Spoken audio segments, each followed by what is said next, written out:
অসম অৰুণাচল প্ৰদেশ সংযোগী অন্যতম এটা অতি গুৰুত্বপূৰ্ণ পথ হৈছে মাৰ্ঘেৰিটা দেওমালী সংযোগী পথ। কিন্তু এই গুৰুত্বপূৰ্ণ পথটোৰ মাৰ্ঘেৰিটা অংশৰ প্ৰায় 16 কিলোমিটাৰ দীঘল অংশ বিগত প্ৰায় 15 বছৰ ধৰি পুনৰ নিৰ্মাণ নোহোৱাত সম্পূৰ্ণৰূপে বিধ্বস্ত হৈ পৰিছে।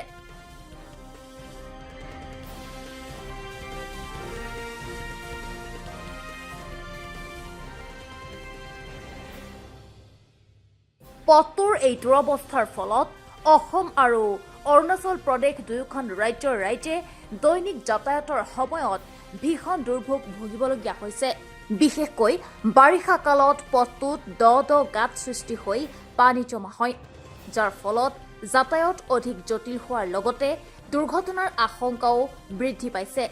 এই সংকটজনক পৰিস্থিতিৰ প্ৰতি দৃষ্টি আকৰ্ষণ কৰাৰ লগতে বাৰিষাৰ পূৰ্বেই পথটো পুনৰ নিৰ্মাণৰ দাবীত অৰুণাচল প্ৰদেশৰ সদৌ তিৰাপ জিলা ছাত্ৰ সন্থা আৰু মাৰ্ঘেৰিটা আঞ্চলিক ছাত্ৰ সন্থাই যুটীয়াভাৱে এক শ্ৰমদান কাৰ্যসূচী ৰূপায়ণ কৰে। আজি মাৰ্ঘেৰিটা আঞ্চলিক ছাত্ৰ সন্থা আৰু সদৌ তিৰাপ জিলা ছাত্ৰ সন্থাৰ যৌথ উদ্যোগত আমি শ্ৰমদানৰ দৰে কাৰ্যসূচী এটা গ্ৰহণ কৰিছোঁ আৰু এই শ্ৰমদানৰ কাৰ্যসূচীও কিন্তু আমাৰ এটা প্ৰতিবাদৰ ভাষা আৰু এই প্ৰতিবাদৰ ভাষা অসম চৰকাৰে বুজি পাব লাগিব, মাৰ্ঘেৰিটাৰ বিধায়ক ভাস্কৰ শৰ্মাই বুজি পাব লাগিব। আমি ক'ব বিচাৰিছোঁ যে দুখন ৰাজ্যৰ মূল সংযোগী পথ এই পথছোৱা, কিন্তু এই পথছোৱাৰ অৱস্থা কৰ্দৰ্যময় এটা পথ আৰু ৰাইজে অহা যোৱা কৰা লোকেহে আচলতে বুজি পাব, অহা যোৱা কৰা ব্যক্তিসকলেহে আচলতে বুজি পাব, অহা যোৱা কৰা ৰোগীসকলে আচলতে বুজি পাব আৰু অহা যোৱা কৰা ছাত্ৰ ছাত্ৰীসকলেহে আচলতে বুজি পাব কিমান জমৰ যন্ত্ৰণাৰ সৈতে তেওঁলোকে যাতায়াতৰ ব্যৱস্থা কৰিবলগীয়া হৈছে। গতিকে উন্নয়নকামী চৰকাৰখন থাকোঁতে, উন্নয়নকামী বিধায়কজন থাকোঁতে অন্ততঃ এই ৰাস্তাৰ পথছোৱা সম্পূৰ্ণৰূপে নিৰ্মাণ কৰি সুন্দৰ এটা পথলৈ ৰূপান্তৰ কৰিব পাৰিব লাগিছিল, কিন্তু দুৰ্ভাগ্যবশতঃ তেওঁলোকে এই পথছোৱা সম্পূৰ্ণৰূপে নিৰ্মাণ কৰিব পৰা নাই। আৰু আমি এই কাৰ্যসূচীৰ জৰিয়তে এটা কথা ক'ব বিচাৰিছোঁ যে ইলেকশ্যনৰ আগত বা নিৰ্বাচনৰ আগত ৰাস্তা বনাই পৰিৱৰ্তনৰ ঢৌ দেখুৱাব নালাগে। যদি আপোনালোকৰ ইচ্ছা হয় তেতিয়াহ'লে আগতেই গোটেই ৰাস্তা পদূলি বনাই পৰিৱৰ্তন এটা অনাৰ ব্যৱস্থা কৰিবলৈ আমি দাবী জনাইছোঁ। আৰু এই কাৰ্যসূচীৰ জৰিয়তে আমি এটা কথা ক'ব বিচাৰিছোঁ যে দুখন ৰাজ্যৰ লোকে জমৰ যন্ত্ৰণা ভুগি থকা এই পথছোৱা অতি সোনকালে নিৰ্মাণ কৰক, নহ'লে আমি মাৰ্ঘেৰিটা আঞ্চলিক ছাত্ৰ সন্থা আৰু অৰুণাচল প্ৰদেশৰ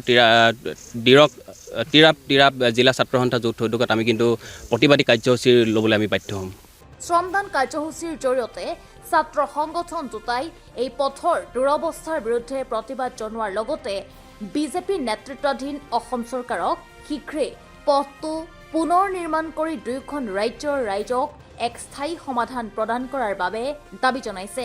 অসম অৰুণাচল সংযোগী এই গুৰুত্বপূৰ্ণ পথটো শীঘ্ৰে নিৰ্মাণ নহ'লে আগন্তুক বাৰিষাত ৰাইজৰ দুৰ্ভোগ আৰু অধিক বৃদ্ধি পোৱাৰ আশংকা কৰিছে স্থানীয় লোকে।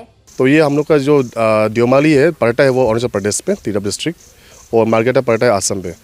तो ये दोनों का बीच का काफ़ी सालों से यही बहुत दिक्कत चल रही है रास्ता में, ना एक भी गाड़ी जा सकता है, बहुत दिक्कत आता है।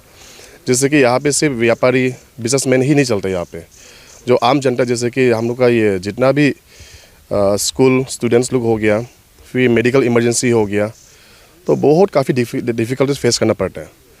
तो आज यहाँ जो आया हुआ है हम लोग जो मास सोशल सर्विस रखा हुआ है 2 दिन का, तो इसलिए रखा हुआ है ताकि हम लोग भी ये गवर्नमेंट ऑफ असम और गवर्नमेंट ऑफ अरुणाचल प्रदेश को ये दोनों को हम ये दिखाना चाहते हैं कि ये 2 डिस्ट्रिक्ट में कि हम लोग का बीच में नेग्लिजेंस मत करिए। बहुत इग्नोरेंस काफ़ी हम लोग ने झेल के तो आ गए हम लोग ने, तो और मत झेलिए, क्योंकि अभी जो सोशल सर्विस का जो मुद्दा था यही था कि हम लोग भाईचारा दिखाने का ही था, यूनिटी दिखाने का 2 डिस्ट्रिक्ट के बीच में, 2 स्टूडेंट यूनियन का बीच में।